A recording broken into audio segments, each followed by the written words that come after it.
it was only after 2 or 3 days that anyone had a clue about the scale of what had happened here. It was very obvious during that Saturday about the mounting scale of horror. And I just don't understand why someone as scholarly as you... Here we have Dr Norman Finkelstein, a political scientist who has extensively chronicled the Israeli-Palestine conflict. The son of Jewish Holocaust survivors himself, he is deeply sympathetic to the plight of those in Gaza. As expert in this region, in this conflict as you are, why your response would be that for several days, one of glorifying in the in what you called heroic resistance, whereas mine, and I've always tried to be fair-minded about this conflict and reported it for CNN and tried to be fair and accurate as and when I've seen it, that I, at midday that day, I'm talking about a murderous, indiscriminate terror attack and horrifying and appalling scenes. I just don't believe that you weren't aware, with great respect, about the scale of what was going on. Okay, Piers, let me begin by saying I want to have a civil conversation, and I'm going to do my darndest to remain faithful to the facts and faithful to truth. So when appearing on the Piers Morgan show on Sky, it's refreshing that Finkelstein didn't get sucked into Piers's usual style of discourse, which encourages both parties to just shout over each other. Instead, he remained calm and succinct. But let me ask you, given you now know the scale of what happened, given you know 1,200 people were killed, including 800 or so completely innocent civilians, we know that children were killed, that grandmothers were killed and their deaths FaceTime to their families. We know that over 200 people were kidnapped and taken hostage. Given you know the full scale of this attack, I've asked a lot of guests these two questions, and I'll be curious about your answer. One, would you categorize it as a terror attack? And secondly, would you condemn Hamas for what they did? My view is as follows.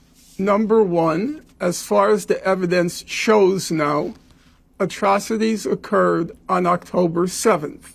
The magnitude of the atrocities and the types of atrocities, for example, were children beheaded, were women raped. That remains, so far as I can tell from the evidence, an open question.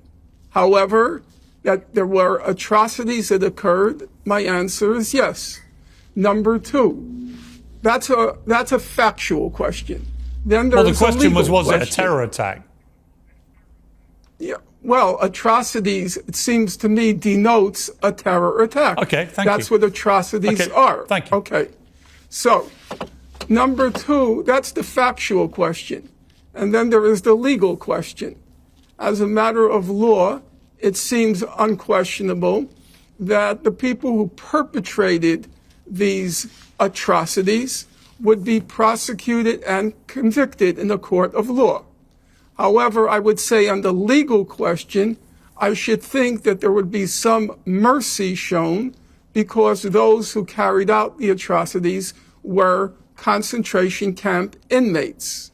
Now comes the incredible moment where Finkelstein brings in Susan Boyle to explain to Piers his thoughts and beliefs on Gaza.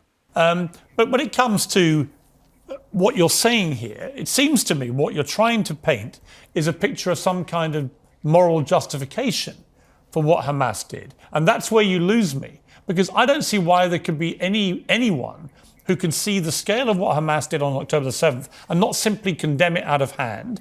You may also want to condemn some of the response by Israel. That's completely normal. I would say that there are serious question marks about the proportionality of what they've been doing. But if you can't start from a basic humanity position of saying what happened on October the 7th was a disgusting terror attack worthy of condemnation, then for me, I find it very hard to then respect anyone's demand for people to condemn Israel and their response. Piers, I'm trying to be candid with you. Number one, I appreciate your humanity. I do. I don't know you from Adam. I'm not a TV or a television or a social media kind of person. I'm a book person. I'm old-fashioned. However, I do recall that when that famous moment when Susan Boyle appeared on Britain's Got Talent, and I remember the camera turning to you, focusing on you. I could see it in my mind's eye. I saw your eyes narrow, and suddenly the humanity in you came up. Here is this obscure woman whose talent had gone unrecognized. And if I can speak to that same program, for me, the most poignant moment, the one I carry with me since that moment, was when Simon Cowell asked Susan Boyle, well, why haven't you been discovered yet? And she replied, because I haven't been given a chance. And that's how I feel about the people of Gaza. That's how I feel about those young men in Gaza. You ask me why I won't condemn them. Because those young men were born into a concentration camp. They were born into among the most dense populated places on God's earth. Half of the population of Gaza is children. 70% are refugees who were expelled from Israel in 1948 and their descendants. 70% of Gaza's youth have no jobs, no future, no nothing. They are Susan Boyle times 10,000. Click here for Piers Morgan getting irate about children identifying as cats.